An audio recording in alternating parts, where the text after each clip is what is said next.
XRP Future Millionaire here. Before we get into today's video, I want to start out with this. Most of you know me as the XRP Future Millionaire, or T-Speaka222, or Tom. My actual name is Thomas Speaka Jr., and I was born in 1983. Well, it took until the year 2020 before I found my calling. So you figure that's, what, 37 years? So my point is I get a lot of people that talk to me, and they say, I wish I didn't have to go into my job. I wish I didn't have to do. I was the same way. Everybody tells me, how can you do all this work? How can you not take a day off for a year straight doing this YouTube? How can you run so many channels and do so many different things and do classes and do what you do? Because I love it. I fucking love it. I haven't worked a day in a year. I'm exhausted. I'm fatigued. My mind goes numb sometimes. But I'm in the fourth dimension. I understand micro versus macro living and economics. So I haven't done any work, guys, in a year. This is everything I love. And I know a lot of you have been with me for the whole year, and you're not getting paid to do this.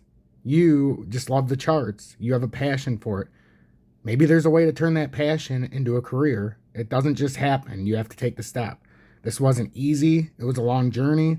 And looking back on it, I don't really think that I should be as far ahead as I am right now.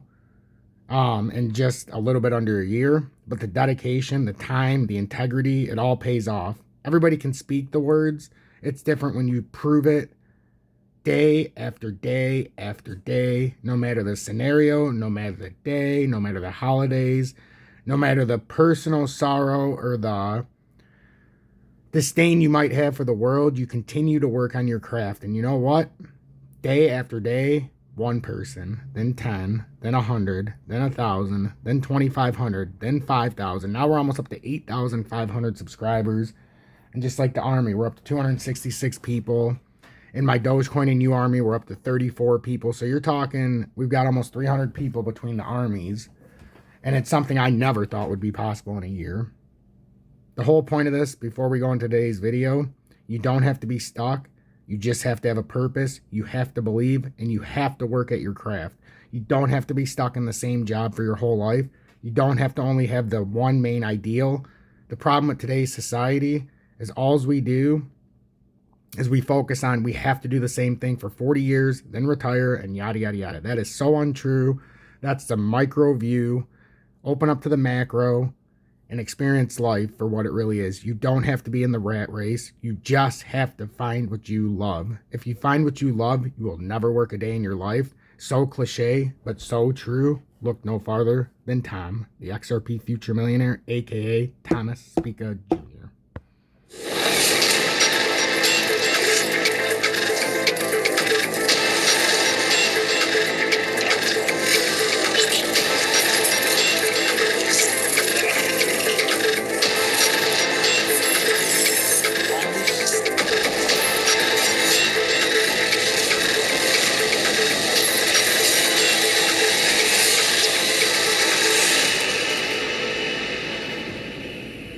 For next week. All right, there's not much in the way of earnings on Monday, but I'm hoping to get a read on the flagging retail sector. And boy, as you heard from Melissa's show before me, it's awful. And we got Dave and Buster's. They were part of the close. They're both restaurant stocks and retailers, and those two have become pariahs in this market. Some people seem to think that high inflation is destroying these two cohorts. I don't know. Hey, maybe Dave and Buster's tell us. They have a very smart management. Let's see what they have to say. Tuesday's packed with companies that could rock and roll the market. In the morning, we get results from McCormick, the spice company, and I think this inventive company will deliver an excellent number and surprise once again. We keep hearing that the hybrid workforce is here to stay. Well, you know what that means? It means people continue to cook at home. McCormick's been as dependable as they come since the pandemic got rolling, and I bet this time will be no different. After the close, we hear from two companies that stand at the crossroads of this market, and they're Micron and Lululemon. Micron, the commodity chip maker, has seen its stock plunge from 98 in January to 78 today. I think it can tell a good story, a story about demand coupled with not enough new supply to upset the apple cart of pricing. To me, Micron, not Intel, is the real hero of American semiconductor manufacturing. So if you're looking for a play on domestic chip production, have at it. It's going to be Micron. got my blessing to buy. As for Lulu, well, apparel has been in the crosshairs of the sellers, even as most of these companies are holding up pretty well. Lulu is a best-of-breed operator, yet sellers keep surfacing every time the stock lifts. Maybe they can stem the selling with this conference call. It's been its own private bear market. I want to know how Mirror is doing. That's their smart home gym device that my daughter loves so much. Also, after the close, speaking of bear markets, we have got results from PVH. That's the parent of Calvin Klein and Tommy Hilfiger, which is being clobbered by the soaring price of cotton. Every commodity seems scarce these days, especially the ones that go into apparel. I'm not looking for a big quarter, but nobody else is either. So PVH stock hasn't done much in ages. Don't miss a second of Mad Money. Good morning, 10:25 a.m. Eastern Standard Time on the East Coast in the United States of America. I'm XRP Future Millionaire, and I reside in the great state of Michigan, even though it's snowing today. And you're probably like, what the hell were we watching Jim Cramer and Kramer in some of the stock market? It's just a look if you're interested in some of the overall market and how earnings are going to be affected. It's a very bearish look on a lot of these industries, and I wanted you to see a few different ones. And I thought he made an interesting reference to how cotton prices and how commodities are very scarce. That's something he slipped in there very quietly. So, okay. So we're looking at the total crypto market cap. We've made a W reversal here, and now we're back testing. This is really bullish. And if not anything, we should come up and retest the 2 trillion as long as we hold this. And I would honestly move this back, because we have this W reversal. Now you've got the center of the W. That would be the true support. We've got what looks like a weird bull flag here in the 30.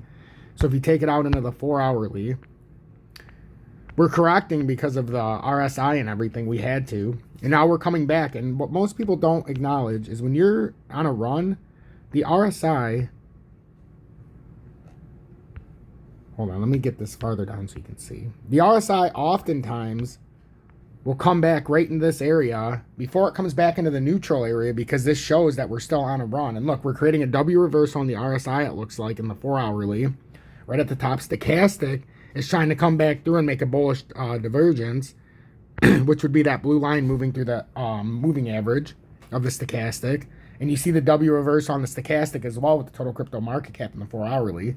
So if I didn't know any better, I would say we had a nice little fake out. Well, I do know better. Hello, everybody.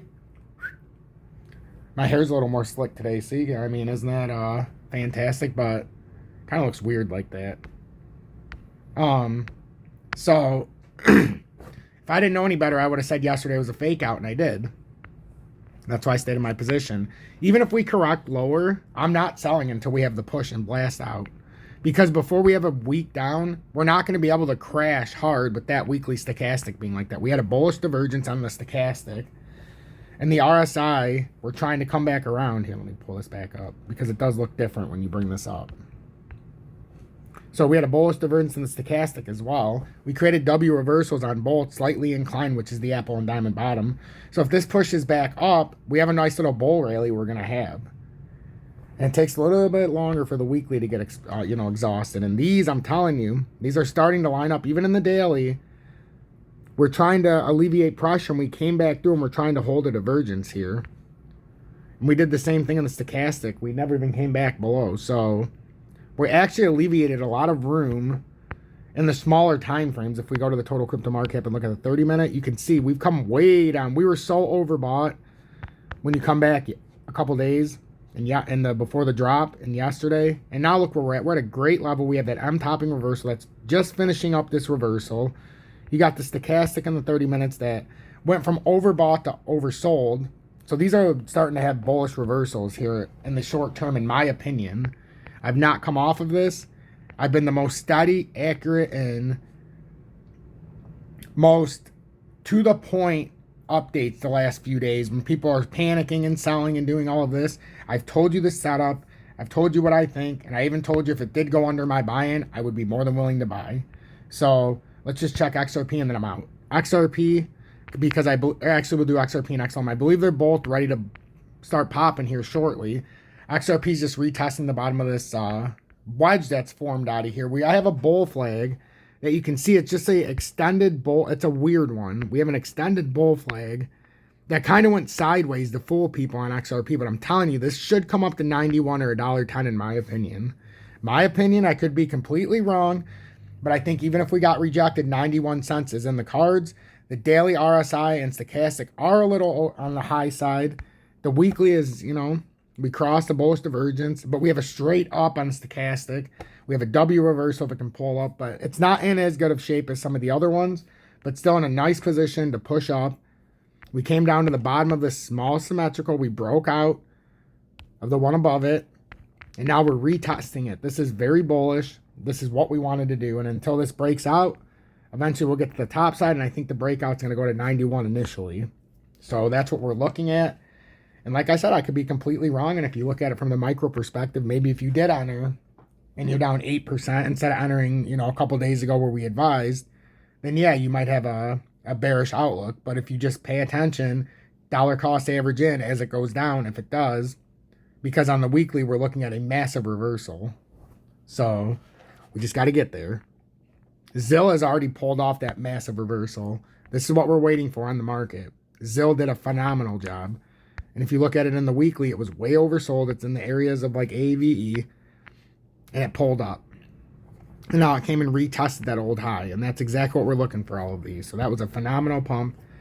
And now, like, some people are like, should I sell ZIL? I'm like, at 5.9, if you're in it at 20% and you've been in it since we advised the buys across the market, you'd be up about 30%. Hell yeah, I would take that and dump in if your favorite is XRP. You better fucking believe it. Or if your favorite's XLM or whatever your favorite is that hasn't made that pump, you better believe I'd be flipping into there. Even though I think ZIL has a lot of room, if I was a bigger fan of XRP, I wouldn't sit there. XRP hasn't had its run and it's been consolidating for fucking days. So this is where, in weeks, we're talking about like a 7-week consolidation. So this is where you would have to make an educated decision here. Because now when you look at ZIL in the weekly, it still looks like it's in better shape than XRP. That's the thing. So I'm not saying sell that this runs over. I'm saying if you're looking to get into a position you want, then you obviously have to make an educated and informed decision if you want to stay in ZIL. Me personally, I don't think we're done across the market. I think ZIL is just showing us what's to come. And it's painfully ahead.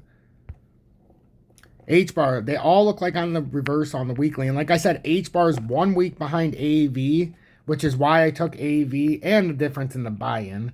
But AAV is 1 week ahead on the weekly time frame, as you can see. H-bar is doing the reversal, which means next week is going to be a big week for H-bar going in, just like it was for AAVE, how we pulled up. It's going to be the same thing for H-bar. But look how awesome AAV looks. Stochastic, barely over the oversold. Created bullish divergence in them both, stochastic and the RSI. RSI is in a great spot for a big run. And there's always chances for pull downs in the weekly, but we have 1 day and 10 hours to where I expect a run to start pushing up here. I anticipate it.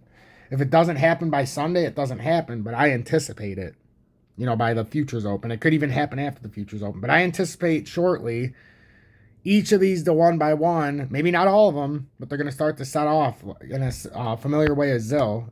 Bitcoin's doing this to throw people off. In the weekly, we already have a bullish candle, a weekly engulfing. It's not changing. It already made its point. It has no sell pressure lower. We had that chance the whole week, and it could never bust down, even though it should have. I think, like I said, the catalyst to all of this is Luna, the decentralized Luna. They're buying 10 billion in Bitcoin, and they only bought 975 million as of when I bought my position. So every time it should go down, I'll guarantee you Luna's scooping this up. They said they're buying $10 billion worth, and it's for something that they're doing. So you're going to have to look that up to verify, but that's what's going on with Luna. And then XLM, and I'm going to let you go. XLM, we have an engulfing weekly candle as well. I think XLM is getting ready. We got a perfect, almost perfect W reversal, right? You tried to have one here.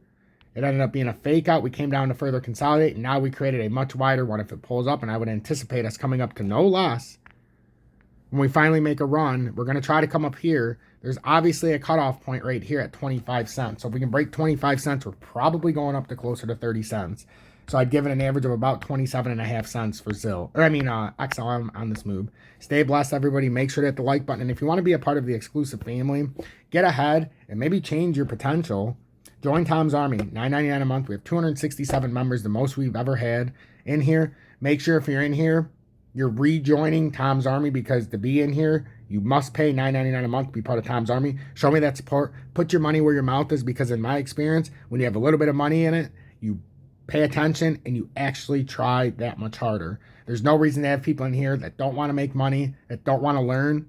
So if you want to learn, want to make money, and want to be a step ahead and not get pushed out by FUD, understand macro over micro perspective, you found the right place.